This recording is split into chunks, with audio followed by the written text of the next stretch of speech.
আসসালামু আলাইকুম প্রিয় ভিউয়ার্স। প্রথমেই আমি বলতে চাই যে এই ভিডিওটাতে আলোর স্বল্পতা আছে।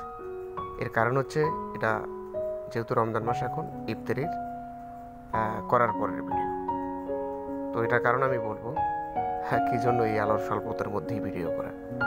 তো আপনারা জানেন যে এটা আমার পরিত্যক্ত একটা জমি। এই জমিতে আমি জাস্ট মাটি উর্বর করার পর যে জিনিসগুলো করছি এগুলো আমি মাটিটা কীরকম উর্বর হয়েছে এটা পরীক্ষা করার জন্য। তো আপনারা জানেন চতুর সাইডে আমি যে স্মার্ট নেপিয়ারের কাটিং রোপণ করেছিলাম সেগুলো মোটামুটি আজ থেকে 11 বা 12 দিন আগে আমি একটা ভিডিও শেয়ার করছিলাম। সেটা হচ্ছে আমার সবুজ ছোটো ভাই ওরে দিয়ে। তো ওই টাইমে কিন্তু আপনারা দেখছেন যে ঘাসটা ওর ওর থেকে আরও প্রায় 13 ফিট নিচে ছিল। তো এখন কিন্তু ওর মাথার উপর দিয়ে উঠে গেছে। তো এটাই দেখানোর জন্য আর কি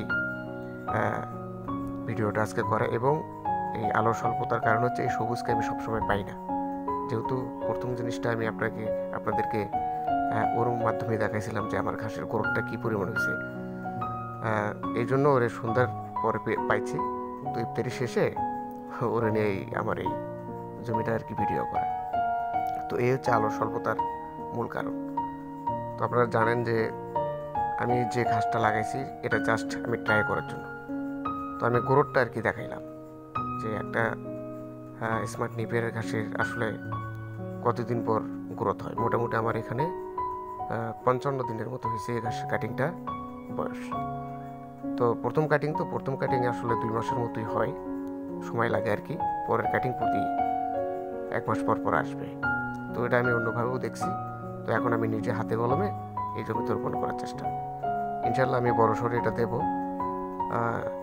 এই জমিতে যে কাটিংগুলো আছে এই পাশাপাশি কাটিং তো আর হবে না, বিশালভাবে যখন করব মোটামুটি 10-12 কাঠায় যখন ঘাস করবো তখন তো এই কাটিংও হবে না। জাস্ট আমি দেখছি যে আসলে ইউটিউবের মাধ্যমে ভাইরা যেটা বলে সেটা আসলে কতটুকু সত্য। তো আমি সবসময় চাই আপনাদের অথেন্টিক যে জিনিসটা এটাই দেবো, যার কারণে আমার এই সন্ধ্যাবেলা ভিডিও করা।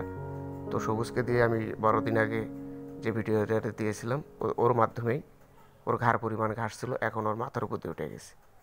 তো আলহামদুলিল্লাহ, সবাইকে ধন্যবাদ।